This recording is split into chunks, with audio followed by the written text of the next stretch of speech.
I'm sometimes asked, or indeed challenged, as to why Les Arts Florissants, which is a Baroque orchestra, would play Mozart or Gluck or Beethoven. Well, for a start, that appellation Baroque is an invention. It's an invention that we've put on a period between about 1600 and about 1750, so between Monteverdi and the death of Bach. But it doesn't really mean anything. And also the challenge in Mozart and Gluck and Beethoven is exactly the same as it would be in Handel or Charpentier or Rameau. It's how the composer imagined the music when he put his pen on the paper. And that is our job, that's our ambition.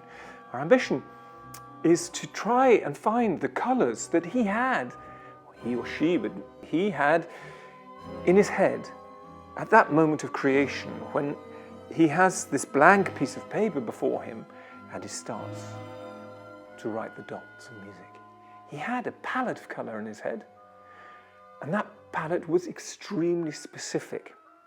And in the history of music, we've lost sight somewhat of that palette. We might use other instruments or later versions of instruments, or do it at a different pitch, or pronounce it differently.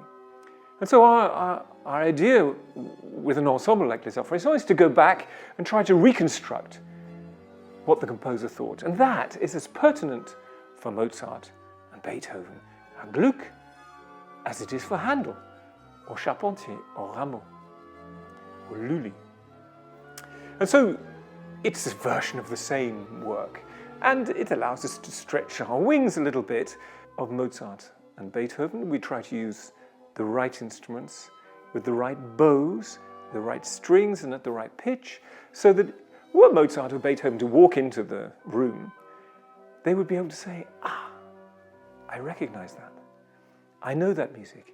That's my music."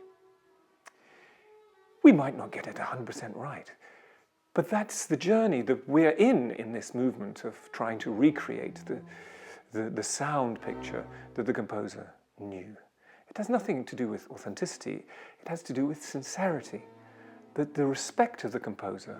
We have such a respect for the composer that we want the composer's music to be heard as the composer imagined it himself. So our concert will commence with an overture by Mozart, and then we'll play the third violin concerto.